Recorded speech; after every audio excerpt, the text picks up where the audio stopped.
బాబు, అంజలిని చూడండి, ఎంత క్యూట్ గా ఉందో. అయ్యో అంజలి, అయ్యో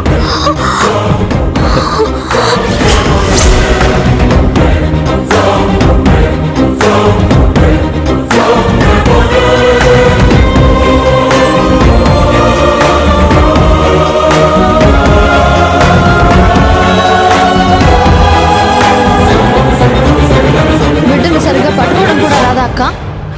కాస్తుంటే కింద పడేది. అది కాదు శ్రావ్య, సడన్ గా కాలు వెలికి పడతాను.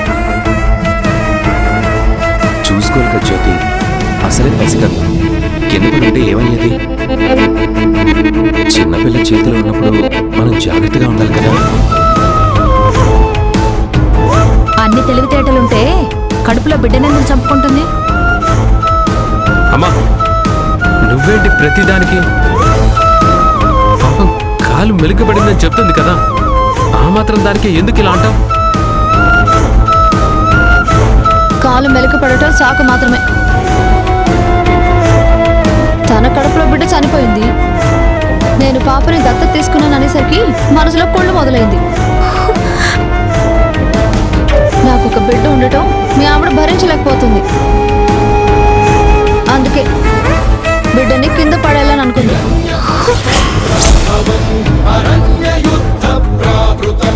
శ్రావ్య, మాట అనే ముందు 1-2 సార్లు ఆలోచించుకుంటే బాగుంటుంది.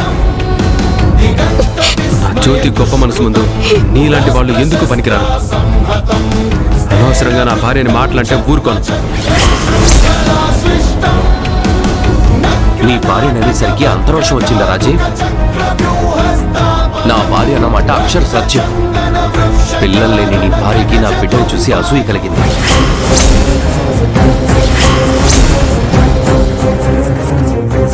అందుకే కావాలని కింద పడేయాలనుకుంది. సమయానికి నువ్వు శ్రావ్య వచ్చి పాపను పట్టుకోబట్టి సరిపోయింది. లేకపోతే నామకరణ రోజున కింద పడిపోయేది. రోజుల పిల్ల కాబట్టి పెద్ద దెబ్బే తగిలేదు. ఏదైనా జరగరాదు జరిగి నష్టం జరిగితే అప్పుడు ఏంటి పరిస్థితి? దయచేసి మాట్లాడకండి. నేనంత కర్కొడుకురాలని కాదు. నేను కళ్ళు కూడా ఒకరికి హాని తలపెట్టాలని చూసేదాన్ని కాదు.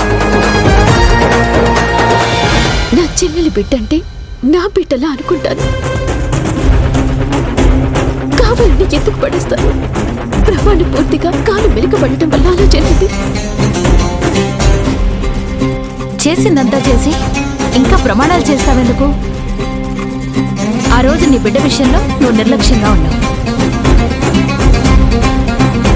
ఈరోజు పాప విషయంలో కూడా నిర్లక్ష్యంగానే ఉన్నావు. పిల్లల్ని పెంచడం నీకు చేత కాదని దేవుడు నీకు బిడ్డను దూరం చేసినట్టున్నాడు.